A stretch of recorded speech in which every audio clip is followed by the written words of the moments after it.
प्रधानमंत्री नरेंद्र मोदी ने केंद्र में अपनी अगुवाई वाली तीसरी सरकार में अपने पुराने दोस्त मनोहर लाल खट्टर को कैबिनेट रैंक का मिनिस्टर बनाया है। मोदी और खट्टर पुराने दोस्त हैं, ये बात किसी से छुपी नहीं है।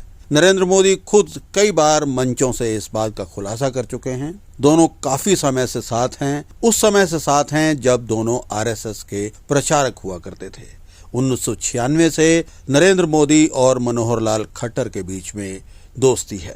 प्राइम मिनिस्टर मोदी से दोस्ती का खट्टर को फायदा भी मिला है। हरियाणा की सियासत में कई उतार चढ़ाव देखने वाली भाजपा ने 2014 में विधानसभा चुनाव में पहली बार जब अपने बूते पर पूर्ण बहुमत लिया तो उस समय मनोहर लाल खट्टर को सीएम बना दिया गया। उस समय बीजेपी के कई बड़े नेता सीएम पद की दौड़ में शामिल थे, लेकिन खट्टर अचानक सबको पीछे छोड़ते हुए आगे निकल गए। बीजेपी ने 2014 में जिस तरह से मनोहर लाल खट्टर को हरियाणा का सीएम बनाकर चौंकाया था, ठीक उसी तरह 12 मार्च 2024 को अचानक उनका इस्तीफा लेकर भी सबको चौंका दिया। इसके बाद पार्टी ने उन्हें करनाल लोकसभा सीट से टिकट दिया और जीतने के बाद अब उन्हें कैबिनेट में मंत्री बना दिया गया है। 70 साल के मनोहर लाल खट्टर मूल रूप से रोहतक जिले के निंदाना गांव के रहने वाले हैं। मनोहर लाल अपने 5 भाइयों में सबसे बड़े हैं, इसलिए परिवार की जिम्मेवारियों का बोझ उन्हीं के ऊपर था। मनोहर लाल डॉक्टर बनना चाहते थे, लेकिन घर की खराब माली हालत के चलते उनके पिता हरिवंश लाल खट्टर चाहते थे कि वो पढ़ाई लिखाई के साथ साथ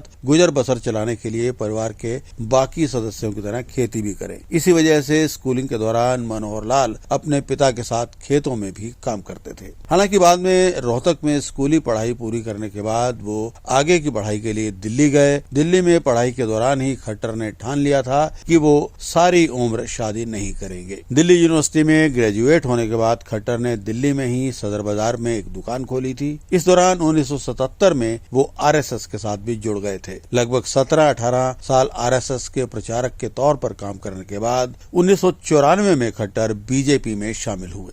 भाजपा संगठन में 20 साल काम करने के बाद 2014 में उन्होंने करनाल सीट से चुनाव लड़ा, एमएलए बने और उसके बाद सीधे मुख्यमंत्री बन गए। 5 साल सरकार चलाने के बाद 2019 का विधानसभा चुनाव बीजेपी ने मनोहर लाल की अगुवाई में ही लड़ा।